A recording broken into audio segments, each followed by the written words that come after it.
ಈಗ ನಮಗೂ ಸುದ್ದಿ ಬಂದು ಇನ್ನೂ ಕೇಳಬೇಕಾಗಿದೆ. ಅವರು ಕೆಲವು ದಿನಗಳಿಂದ ಆಸ್ಪತ್ರೆಗೆ ದಾಖಲಾಗಿತ್ತು ಬೆಂಗಳೂರಲ್ಲಿ. ಬಹುಶಃ ಚಿಕಿತ್ಸೆ ಫಲಕಾರಿ ಆಗದೆ ಆಗಿರ್ಬೋದು. ಭಾಳ ಹಳೆ ನಾವು JDSನಲ್ಲಿ ಇದ್ದಂತೆ ಎಲ್ಲ ಜೊತೆ ಇದ್ದೀವಿ, ಜೊತೆ ಇದ್ದೀವಿ. ಸುಮಾರು 30 ವರ್ಷಗಳಿಂದ ರಾಜಕೀಯವಾಗಿ ಸಾಮಾಜಿಕವಾಗಿ ಎಲ್ಲ ಒಂದಾಗಿದ್ದೀವಿ. ಒಬ್ಬ ಹಿರಿಯ ರಾಜಕಾರಣಿ.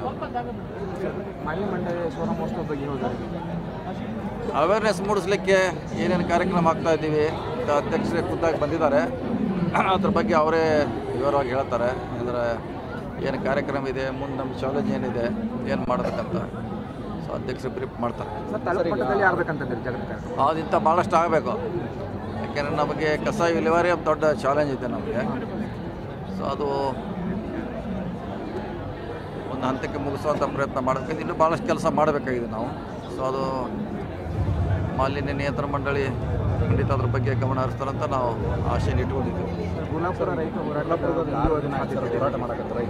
DC ಅವರು ಈಗಾಗಲೇ ಅವ್ರ ಜೊತೆ ನಿರಂತರ ಸಂಪರ್ಕದಲ್ಲಿದ್ದಾರೆ. ಸೊ ಮಾತುಕತೆ ಮಾಡ್ತಿದ್ದಾರೆ. ಸೊ ಅವ್ರಿಗೆ ಅಧಿಕಾರ ಕೊಟ್ಟಿದ್ದೀವಿ ಮುಗಿಸ್ಲಿಕ್ಕೆ. ಸೊ ಅವ್ರೇನು ತಾವು ಅಲ್ಲಿ ವಿಸಿಟ್ ಮಾಡಬೇಕು ಅನ್ನೋದು ಅವರು ಒಂದು ಒತ್ತಾಯ. ಇಲ್ಲ, ನೋಡೋಣ, ಅವಶ್ಯವಿದ್ದರೆ ಮಾಡ್ತೀವಿ. ಈಗಾಗಲೇ DC ಅವರು 2-3 ಸಾರಿ ಹೋಗಿ ಬಂದಾರೆ ನಮ್ಮ ಪರವಾಗಿ, ಕಾರ್ಖಾನೆ ಪರವಾಗಿ, ಜಿಲ್ಲಾಡಳಿತ ಪರವಾಗಿ. ಅವಶ್ಯವಿದ್ದರೆ ಹೋಗ್ತೀವಿ. ಮಾಡೋರು ಅದಕ್ಕೆ ಅದ್ರಾಗೇನು, ಅದಕ್ಕೆ ಎಲ್ಲ ರಾಜಕೀಯ ನಮ್ಮ ಪಕ್ಷದವರು ಭೇಟಿಯಾಗಿದ್ದಾರೆ, ಶಾಸಕರು ಹೋಗಿದ್ದಾರೆ, BJP ಅವರು ಹೋಗಿದ್ದಾರೆ, JDSನವರು ಹೋಗಿದ್ದಾರೆ.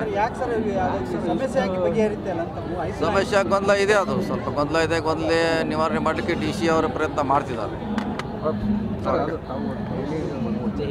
ಇಲ್ಲ ಡೆಲ್ಲಿಗಿಲ್ಲ ಅಧ್ಯಕ್ಷ ಎಲ್ಲರ ಬನ್ನಿ ಅವರ ಅದ್ರ ಬಗ್ಗೆ ಕೇಳಿ ಏನಾರ ಹೇಳಂಗಿದ್ರೆ ಹೇಳ್ತಾರೆ ಅವರು ಸ್ಪೆಸಿಫಿಕ್ ಆಗಿ. ಈ ವಿಡಿಯೋ ನಿಮಗೆ ಇಷ್ಟವಾದಲ್ಲಿ ಲೈಕ್ ಮಾಡಿ, ಶೇರ್ ಮಾಡಿ, ಸಬ್ಸ್ಕ್ರೈಬ್ ಮಾಡಿ.